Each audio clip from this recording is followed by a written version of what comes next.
It's not about me. Tekiri kunze siri wanjawulo fanana bananga balala bonna. Just namanya kyensobola okukola n'ensalawo n'enkikola era nekibuusa abantu bangi nnyo.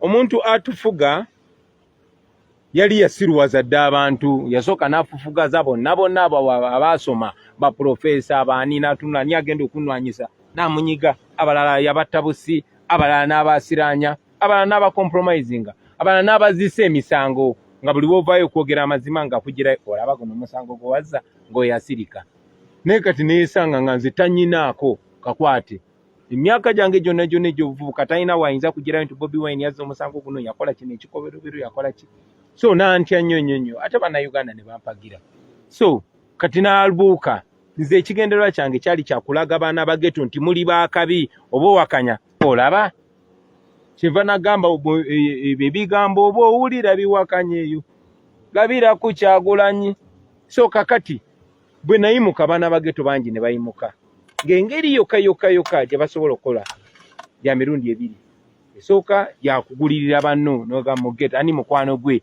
ne baleeta buchamani kwata sente genda yogere bwotyo ani ne baetoola mikwano gyange gyonna naye ate najja n'ebintu bibiri ekirungi n'ekibi nalaga ensi nti industry yaffe y'amaanyi kati nayo ne bajja ataakinga ne baba compromisinga ate bannange abaali tebabuuse bo ne batunula kumpi nze nga njagala batwala mu nsi ensuubize bonna wano olwaleero singa mwena kati eno interview mugikoledde mu State House nga muli ba artist naye nga muze wali ne baba checkinga ne mujja ne mulaba kyali wammwe nga president ne mu interviewinga naye bakozesa mmwe kennyini kubanga Malcolm X yatugamba nobody can make you a slave unless when they use you.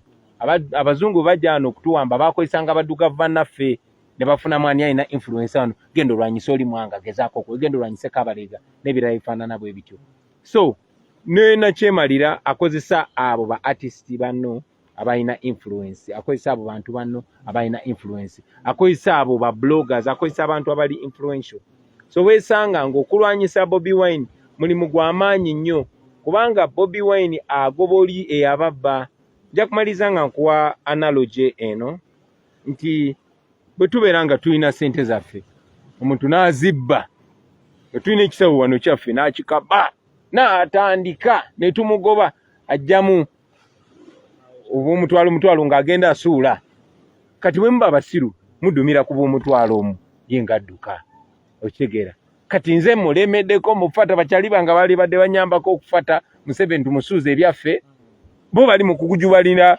ebinyama nakwatayo anze kasita nfunayo ekyetaano abamu batuuka n'ogenda anze Bobi Wine mumpemu obukadde 5 nja mulabisa nze mpaayo obukadde 10 nja mulabisa bwe kityo so bwe batyo batunafuya nze okoye ononyeze emirimu giganye emirimu gikubuze yes njagala okujjukiza oba barista coffee school and cafe yes bayigiriza n'okusomesa okola ebika bya kawa ebyenjawulo omuli cappuccino mocha ice coffee smoothies milkshakes cocktail n'ebika ebirala bingi bagaba certificate n'okufunira emirimu wabweru w'eggwanga mu nsi ez'enjawulo omuli Qatar, Dubai, Abu Dhabi n'ensi ez'etoolodde Europe endala so basange e Nalukolongo opposite ne Hash petrol station oba obakubiri ku namba z'essimu noti 5 7 oba ku WhatsApp noti 7 7 ye namba ya WhatsApp okumanya ebisinga omuzadde nkwanjulira amasomero agegulidde erinnya mu kugunjula n'okubangula abayizi ku mutendero gwa nursery primary ne secondary ye Hope Junior School ne Hope Integrated Secondary School agasangibwa ekyetume mu district y'e Lwengo ku Lwembalala. Hope Junior School tutwala abaana okuva ku baby class okoma ku kyomusanvu ate ku Hope Integrated Secondary School tulina one A level nga tusomesa n'ebyemikono mukadde kano okuwandiika abayizi kugenda mu maaso okuva ku senior esooka okoma ku yokutaano era ng'abaana basukuluma ku bannaabwe mu nkola y'omu kibiina kwoteeka ne bamulekwa baweebwa bursaries. Essimu tuli ku 0703 145 230 ne 0779 703 575.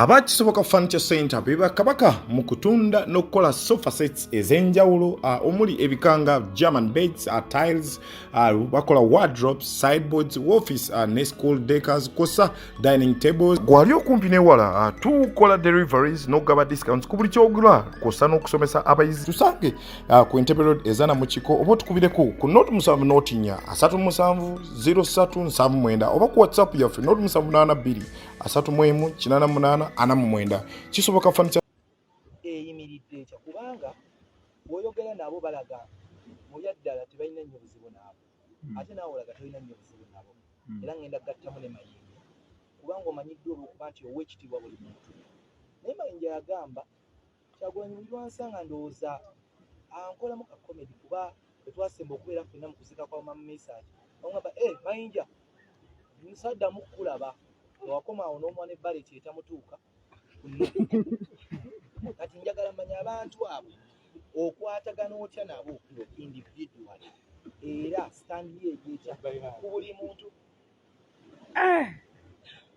kati olaba banaye n'emisango gy'abantu abalala mu binteeka kategwe keizigwe kakati Edi Mutwe baakwata enkofiira n'agiwa omuntu kati Edi Mutwe nze namugeza omutwe oba olinze nagumukoza okigera kati n'ogwo musango gwange anyway ngayo tuvuddeyo ba artist bana nga bwe ngamba saagala nnyo okuziroyinga ku artist omu njagala nnyo okwogera ku bintu ebitugatta ffenna naye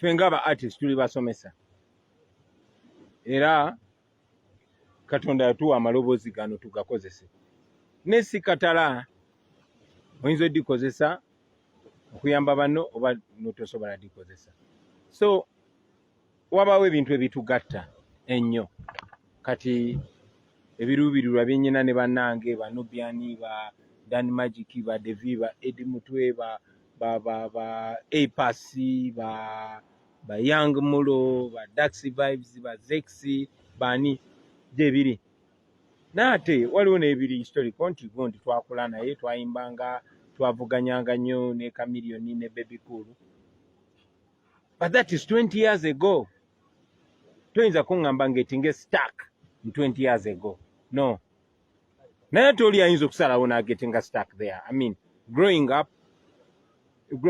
old is compulsory but growing up is optional. Some can choose not.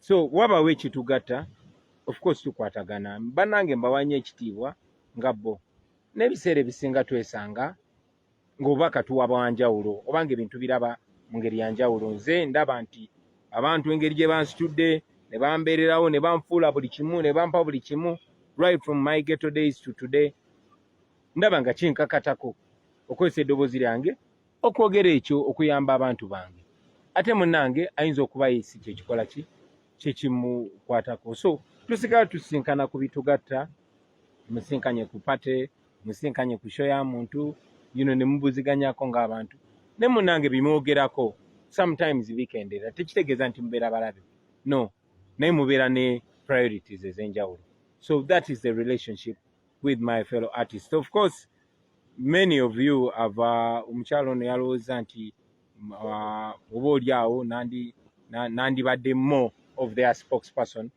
which I want zisirimba olunaku lwa leero for 5 years abantu bennyini abamblockinga okwe-exercisinga my right abamblockinga okufeedinga family yange from what everybody knows music which we invested all our youthful days in.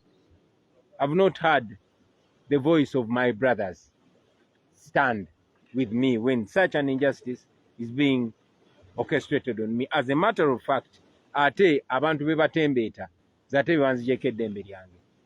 So nesanga nga nyina kufocusinga okubeera human being, nga nyina kufocusinga buyinza okuyamba ffenna so oba oli awo bwototusanga nga tuli ffenna nnyo n'emboozi oba tezikwatagana bulungi okongerezaako ku kibuuzo ekyo kiri. Yes.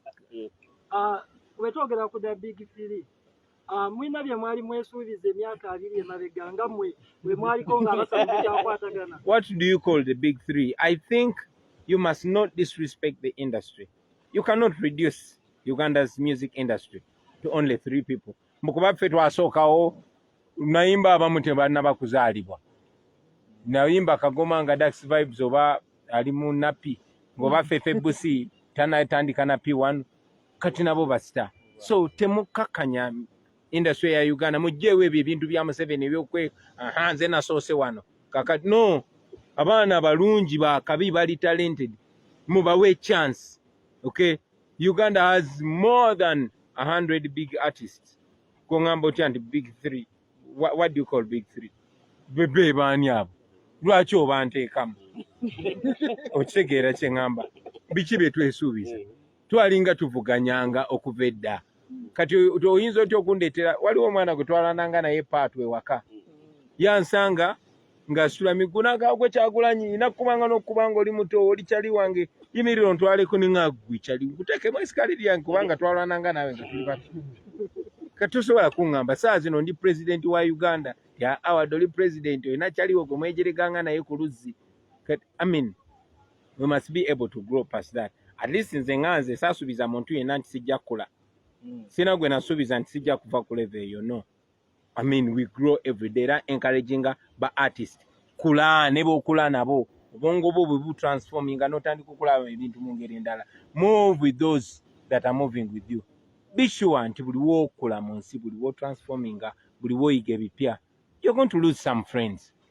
Buli wo progressing oja kati fa abamu abava mu kyalo twalekayo mikwano gyaffe betwalyanga naye emiyembe kusu mu kyalo gye bali nojje Kampala nodde Kamocha kati ate bw'ovaawo nodde Nansana like that bw'ovaawo nogende Nairobi bw'ovaawo nogende Bungereza you keep progressing, you know.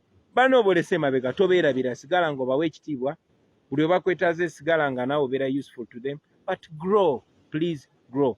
Nammwe kye njagala obasaba, allow me grow. Nemikwano jange, please allow me grow. Don't take offense of that. We only live once.